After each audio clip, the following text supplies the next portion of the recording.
Currently, depression is the leading cause of disability in the world, and up to 10% of people in the UK and USA will face some form of depression in their lifetime.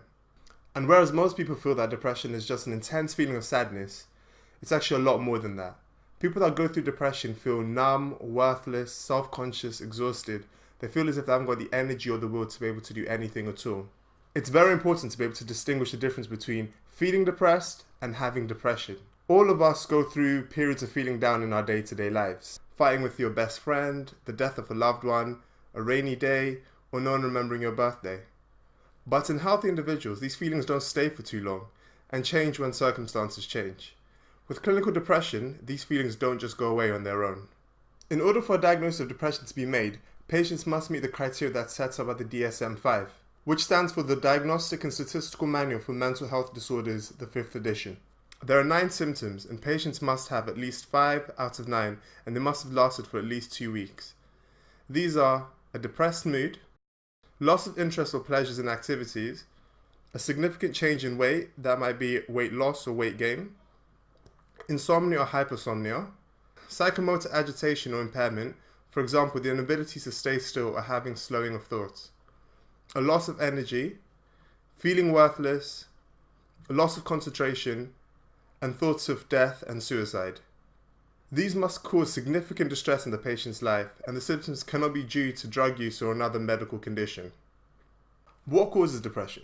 We don't have the exact answers, but it's believed to be a combination of genetic and environmental factors. Stressful life events, your personality, family history, loneliness, alcohol, drugs, and even giving birth can all increase the risk of developing depression. There are physical changes in the brain of a person with depression. For example, the hippocampus, a region that is linked with emotion and memory, is smaller.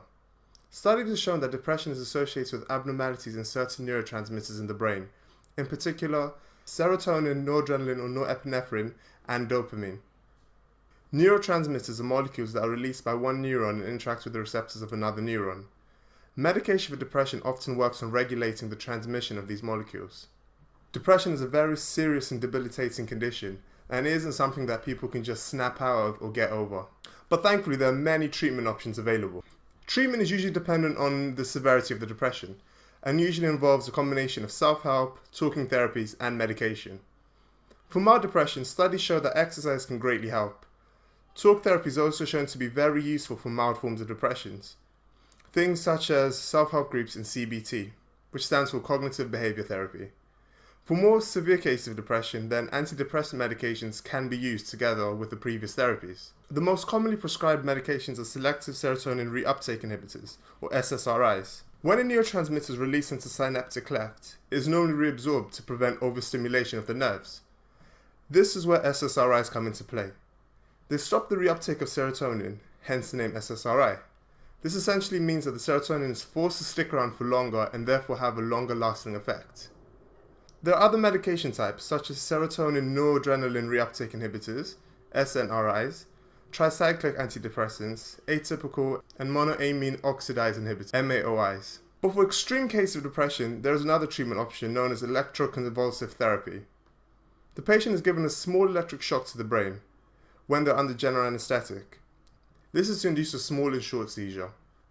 Some studies have shown that it takes up to 10 years for people with mental health disorders to seek help. This might be due to the stigma that still surrounds mental health till this day. People often feel ashamed that they have mental health conditions and they feel guilty about it. They can feel weak and feel they're completely alone and the only person that has this. So if you know anyone that's suffering from any form of mental health condition, you should gently encourage them to try to seek help. Help from friends and family can make a world of difference to somebody that is suffering from depression. Depression isn't due to people being weak. It's just an illness like diabetes or high blood pressure. Open conversations about mental illness helps to remove the stigma, and that in turn makes it easier for people to get help. Thank you for watching today's video. I really hope you enjoyed it. This video is inspired by my last piece of coursework I had to do on mental health and doctors working in the NHS.